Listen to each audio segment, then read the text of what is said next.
The Legend of Zelda series is known for having many speedruns throughout each entry. Ocarina of Time is one of the most popular games of all time, and that also holds true for its speedruns. On May 12, 2023, Tears of the Kingdom, another legendary entry to the series, was released. Being a successor to 2017's Game of the Year Breath of the Wild, the game was bound to gather many speedrunners' attention. The game has had one of the fastest grossing speedrunning communities in recent gaming history, which is shown by the already 1,292 submitted speedruns to speedrun.com, after only a month and a half since the game's release.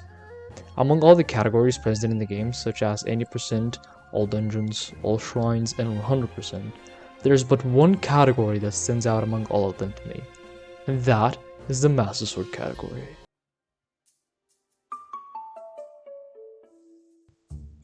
The Master Sword category can be found under the Tears of the Kingdom category extensions page on speedrun.com. The run consists of acquiring the Master Sword via the intended way as fast as possible. Getting the Master Sword in Tears of the Kingdom requires the player to get 2 full stamina meters in order to pull out the Master Sword from the Light Dragon's head, which requires the player to do 24 shrines in the game before enabling the player to get the sword. The game's initial tutorial island, the Great Sky Island, requires the player to do 4 total shrines in order to collect each of the game's unique rune abilities. The first one, the ability to phase through ceilings, ascend. The second one, the ability to combine objects to your sword and shield, fuse. The third one, the ability to combine objects together to make constructions, ultra hand. And the last one, the ability to rewind the trajectory of objects around you, recall. After finishing the 4 shrines respective to each ability, runners head back to the Temple of Time as fast as possible in order to exchange the 4 lights of blessings that were obtained at the end of each shrine to trade them in for a heart container at the goddess statue. By doing this, the player can finally open the gate inside the Temple of Time to finish the Great Sky Island section of the game, to then head down to the Kingdom of Hyrule.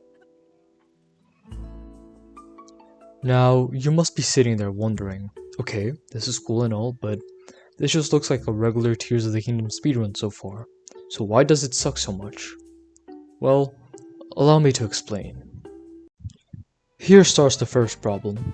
Remember when I mentioned that we needed to complete 24 shrines in order to get the Master Sword? Well, that is because the game forces you to get the heart container, instead of a stamina vessel, meaning you have to do 4 additional shrines in order to get the sword. Well, that is normally.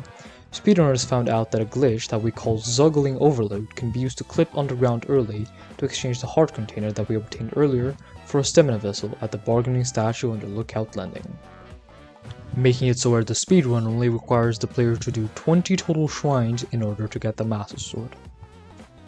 Players then proceed to use the main glitch of the speedrun, the Fuse Entanglement, which is a glitch that abuses the Fuse rune and allows the player to do infinite rocket shield mid-air jumps, which gains a lot of height and speed, which allows the players to complete the shrines as fast as possible. Okay, now, you thought that was over? No, it fucking isn't. The problem is just about to start, ladies and gentlemen. The Light Dragon follows a cycle, which has been counted out from the moment you press the new game button on the menu screen. The problem is that the faster your runs are, the further away behind she's going to be. Since we teleport to the Jasiu Shrine Island, in order to get to the Light Dragon, the faster we get there, the further away the bitch is gonna be from the fucking island, meaning that we are always losing time on the fucking dragon, which makes it where the speedrun intrinsically punishes you for improving your time, which is completely fucking stupid.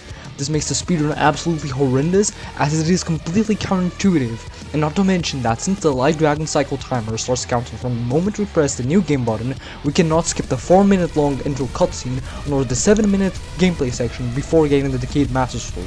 So, the current discussion that's going on whether or not we should be able or not to skip the intro cutscene for speedruns won't even fucking help this category whatsoever, and just...